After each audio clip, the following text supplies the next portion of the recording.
Hello ladies and gents, welcome back to my channel and let's get into week 5 of Anna Bay's Elegant Stylist review here on my channel. Now if you haven't watched the previous weeks, it has taken me some time to get these videos out, but this is the last week in the review of this program. And so each week it has built off of the previous week, if that makes sense. And so in week 5, Anna talks all about energetic styling and what that means. Have you ever thought about how energy can play a part in styling? I know the term energy can be a bit woo-woo, but this week, as always, Anna gives an analytical approach to this unique way of styling. You'll want to think about your own unique energy and also consider if you need to add any energy to your personal persona. But how do you go about doing that? Well, you might want to ask yourself, what are your goals? And then ask yourself if your goals have a specific energy aligned to that. Now, if you're like me and you sometimes can't get past the term energy, ask yourself, is there a certain piece in your wardrobe that makes you feel a certain way? Like, does it ignite a certain feeling or emotion in you? Perhaps it's a dress that makes you feel really sexy. Or maybe it is, a different style of dress that makes you feel very feminine. I think when you can think about the times where you feel the most confident and you feel at your best, you really can see that clothes do hold on to a specific energy. And therefore, once you grasp that, you can understand that you can inject energy into your life through different pieces in your wardrobe. At the end of the day, when you are putting clothes on you, it's not changing you as a human, but yet we can't deny the way that maybe a bride feels on her wedding day. She feels like a princess. Or,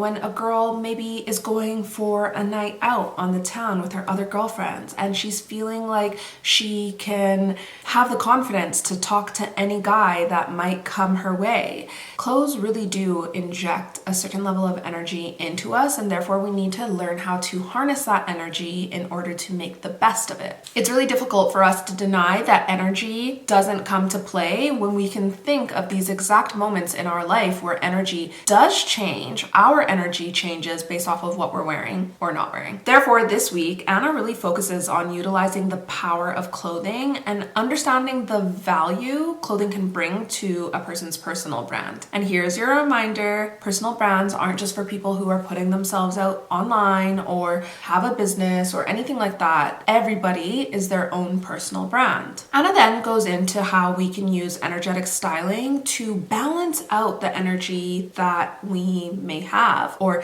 the energy that we're putting out with the way that we look. One of the images that came to my mind when I was reviewing this part of the program is my therapist. My therapist dresses quite structured, quite, I would say, in a more masculine way, even though she is a very feminine woman. But she once said to me that she wears these clean lines and structured pieces because it allows her to remain a dominant figure within her practice, especially when she may be dealing with men that are a little bit more aggressive, etc. And from there, she then started explaining to me the psychology behind why she dresses the way at work that she does. And so to hear this part of the course and Anna going into this, although she wasn't talking about men being aggressive, she was talking about how our clothing can really speak so much without actually physically saying any words at all. This was a really pivotal point for me in my own level up journey when I asked my therapist, or just complimented my therapist on her clothing 2 years ago. At that moment in time, I started taking notice of my attitudes and my behaviors, and I started noticing that when I dress a little bit more femininely, some people might say a little bit more traditionally or a little bit more elegantly, it was almost like balancing out my personality. And that was allowing me to come across a little bit softer than my more dominant and direct personality actually is, if that makes sense. I also started to notice that, be it that I have a dominant personality, be it that I can be a little bit loud,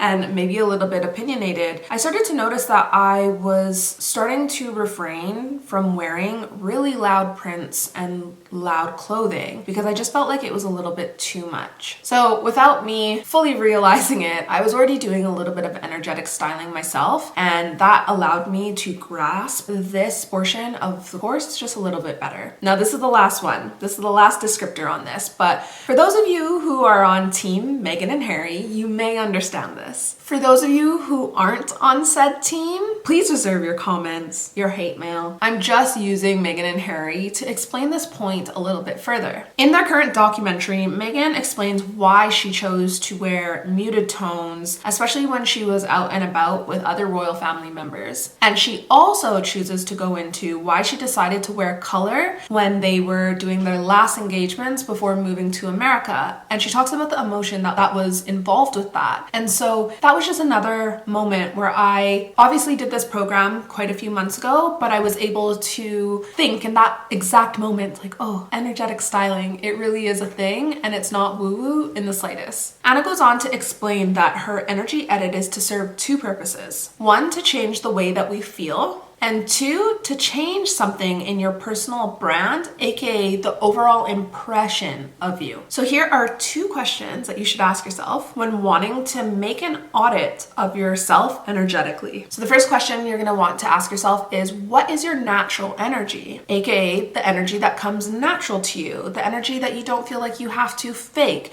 the energy that is there with you right now.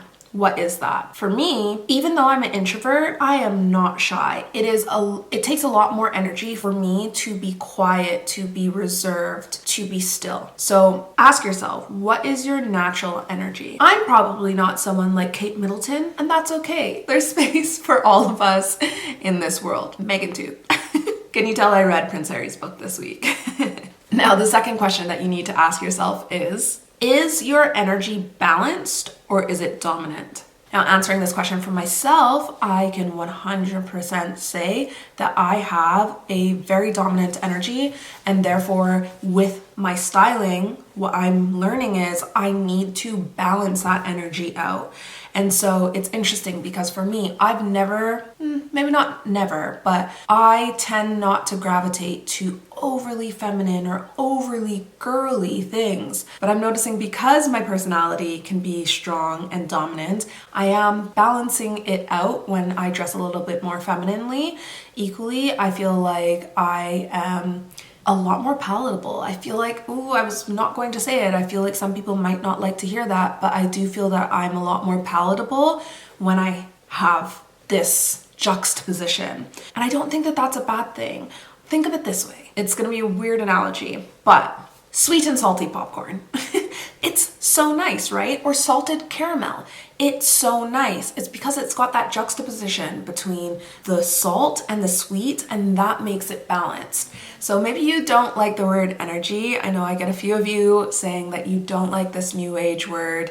You don't like looking at it as energy. It's a bit woo-woo, but maybe put it in a way that you might be on board with a little bit more. Essentially, Anna just goes into that we might need to assess and try to balance out this energy within us, because sometimes it doesn't matter if you have a dominant personality that is maybe more bold like myself, but even maybe if you had a dominant energy that is just a little bit more timid and a little bit more shy, that too can be equally sabotaging just as much as, say, my personality can be, because maybe you're not putting yourself forward. Maybe the colors of clothing that you're choosing for yourself is playing into the timid mouse persona that you already naturally have going about yourself. And so really, this part of the program isn't to say that one personality is worse than the other, but really to take stock and inventory of what personality you are in, and therefore what do you need to inject into your personality, or assess if you're balanced and you don't need to have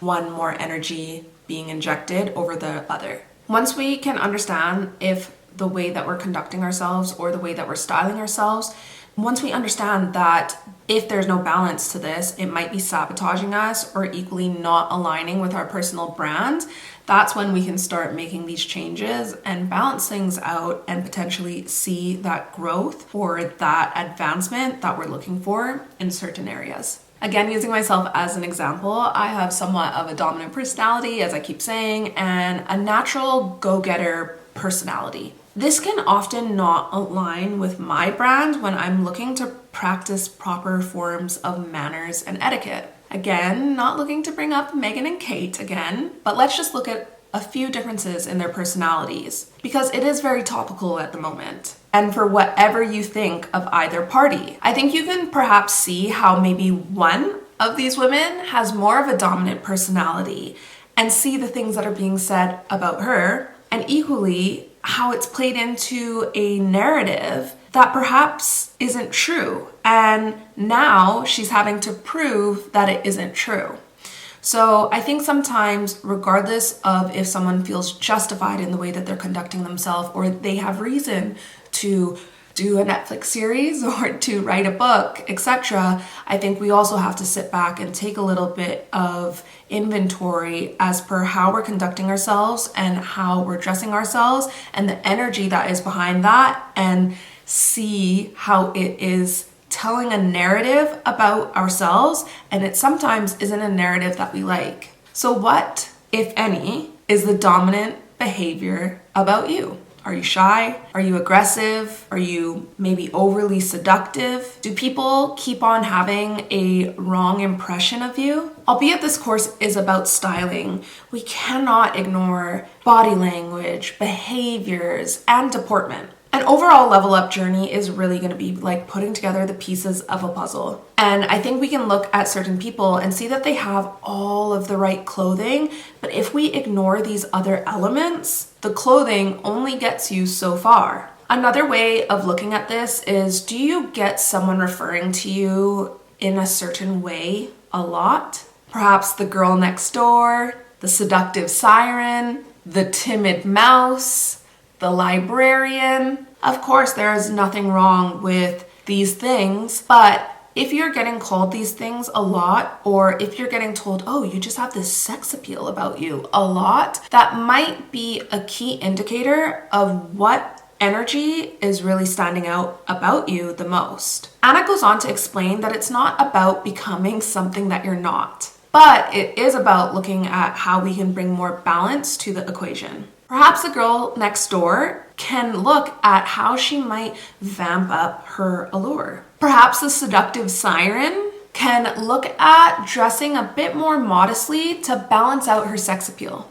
Because let's be real, there's just some girls who ooze sex appeal and they're not even trying, and so on. If you didn't get the course, you may want to look into the 4 most common energies that Anna shares with us, and they are youthful energy, feminine energy, elegant energy, and confident energy. For example, if you previously had a really tarnished party girl personal brand, but now you're wanting to appear more proper, more well-educated, a little bit more refined, then you may want to look at adding a little bit more elegant energy into your personal brand. But how do you do this? Well, in this course, obviously we were focusing on styling. So Anna goes into some of the ways that you could style yourself in different ways that adds that elegance into your party girl natural vibe, natural energy. Now, somebody with this natural party girl vibe, or maybe they have a tarnished past, maybe they want to wear the stereotypical tweed co-ord suits, or maybe they want to wear the very stereotypical pearl, to me, cosplay earrings. Or you just need to go about wearing something that represents elegance to you, because it's not actually about wearing a specific item that is deemed elegant. It's about wearing something that you think is elegant, because when you think that you're elegant, that is going to make you start walking like you're elegant, etc. Again, thinking back to when people get married, they start feeling like a princess, so they start acting like a princess, etc. So it's not about a specific item, but what could you wear that would inject that elegant feeling into your personal brand. Now that would bring a little bit more balance to the situation if you did have this tarnished party girl personal brand and you're looking to balance that out by bringing a little bit of elegance into it and then balancing out that party girl aspect of it. Now I know this video is getting a little bit long and it's obviously getting a little bit dark, but another way that we can look at this is that say there is a girl who is a tomboy, but on her wedding day, she gets the big puffy dress and she feels like she is a princess. That is the power of energetic styling. Again, I've used that example a few times now, but I never said the tomboy aspect of it. But it just shows you that by using certain types of clothing, accessories, etc., you are able to inject that energy into your styling. I will say, however, for me, the biggest takeaway in this week's lesson was understanding that we need to find the balance. It's not just having one dominant energy over another. And I think for me personally, this is what I'm seeing online and why I'm really struggling when it comes to the femininity, elegance, level up space is it seems like a lot of cosplay dressing because people aren't looking at what actually complements them. It's almost like there is a checklist of items as per what is going to be elegant and what is not going to be elegant.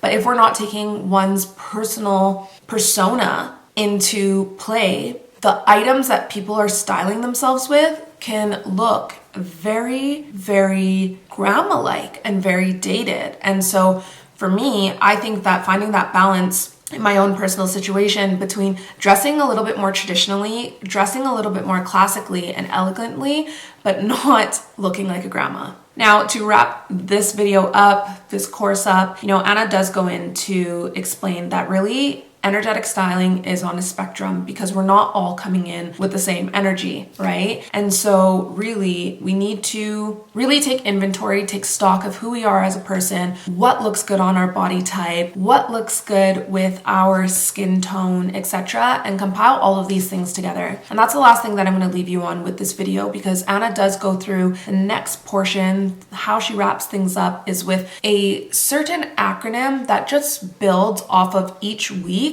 that we spent time learning in this course. She has a specific set of questions that we should ask ourselves within week 1, week 2, week 3, week 4, week 5.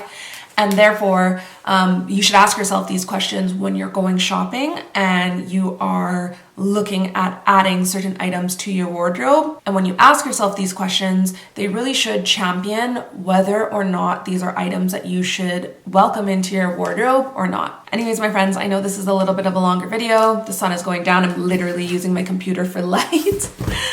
This is what it's like filming in England when it is gray and rainy all the time. But I hope you enjoyed my review of this series and found it useful. I will say, wrapping this up, I don't think that this was the best course for me and where I'm at in my level up journey. That doesn't mean that I'm upset that I took it. I definitely learned some things.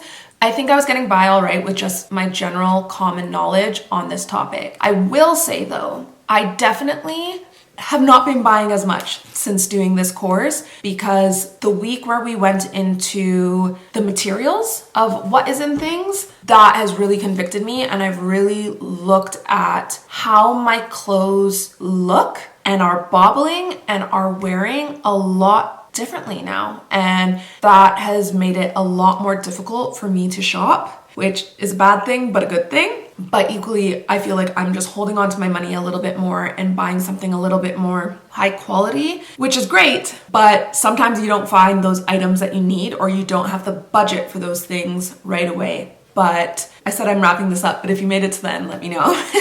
But I bought a sweater from H&M on Christmas Eve, and I have a cashmere sweater from Land's End. I have not had to debobble the cashmere sweater, and I've worn it a lot between October and now, and I've debobbled it once. The H&M sweater that I got on Christmas Eve, I honestly, you would think that I sleep in this sweater. I've maybe worn it 5 times. And so I feel like ending this video, that was like the biggest lesson for me. And since learning so much about fabrics and natural fibers, etc. in this course, I'm really struggling to bring myself back to spending smaller amounts on things and it just looking like crap. So take what you will with it.